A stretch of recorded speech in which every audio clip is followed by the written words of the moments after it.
Welcome back to your favourite YouTube channel বইপ্রেমীদের গ্রন্থাগার।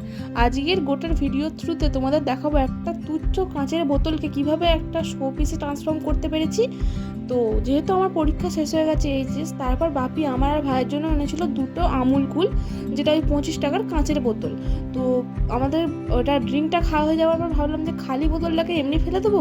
অনেককেই দেখেছি বিভিন্ন রকম ক্লে আর্ট করতে, তো আমি নিজের মতো কিছু একটা করি। এখানে আমি কাঁচের বোতলটাকে ধুয়ে তার ওপরে যে স্টিকারটা থাকে সেটাকে আমি কেটে ফেলে দিয়েছি এবং দেন এটাকে নিয়ে চলে আসছে। আমি এটাকে প্রথমে বেস কালার রং করব, প্রাইমার দিনই সরাসরি রং করেছি। আর এই ধরনের কালারটা আমি এনেছি হচ্ছে ব্লু, গ্রিন আর হচ্ছে একটু হোয়াইটের মিক্সচারে। আমি নিজে কখনো ছবি আঁকা শিখিনি, সেটা আমি আগেও বারবার ভিডিওতে বলি। তো কিছু ভুল ত্রুটি হলে অবশ্যই ক্ষমাসুন্দর দৃষ্টিতে দেখবে। আর আমি যেটুকু করেছি সেটুকুই তোমাদের সাথে শেয়ার করেছি। আর এরপর এই রঙটা করার পর, এটা শুকোনোর পর, এতে আমার এই ম্যাকের ডেকর বার্নিশটাই আমি ইউজ করি। এই বার্নিশটা দেওয়ার পর এখন এরকম দেখাচ্ছে।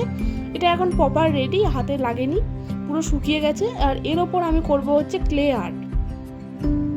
আমি এই ক্লে আর্টের ক্ষেত্রে এখানে রঙিন যে কালারফুল এয়ার ড্রাই ক্লেগুলো পাওয়া যায়, তো ওইগুলো ইউজ করেছি। বিভিন্ন ক্লে মিলিয়ে মিশিয়ে কাজগুলো করেছি এবং দুপুরবেলা সারা দুপুর জেগে আমি এই অপকর্মটি করছিলাম আর কি। তো ভিডিওটা একসাথে নিতে পারিনি, একেবারে ফাইনাল টেক তোমাদের সঙ্গে দেখাচ্ছি। এটা একটা পদ্মপুকুর থিমের ওপরে আমার করার ইচ্ছে ছিল, তো এইটা আমি করলাম। কেমন লাগলো তোমরা কমেন্টে জানিও। এটাই আমি কি আর রাখবো, দুটো প্লাস্টিকের ফুল ছাড়া, কিন্তু এটা একটা শোপিসে আমি এটাকে ট্রান্সফর্ম করতে পেরেছি। ফুল ভিডিওটা কেমন লাগলো তোমরা কমেন্টে জানিও। আর একটা বোতল আছে, সেইটা তো আমি কিছু একটা করব, তো অবশ্যই তোমরা জানিও কমেন্টে কি করতে পারি। আর আজকের ভিডিও ছিল এটুকুই। Take care, bye, stay tune.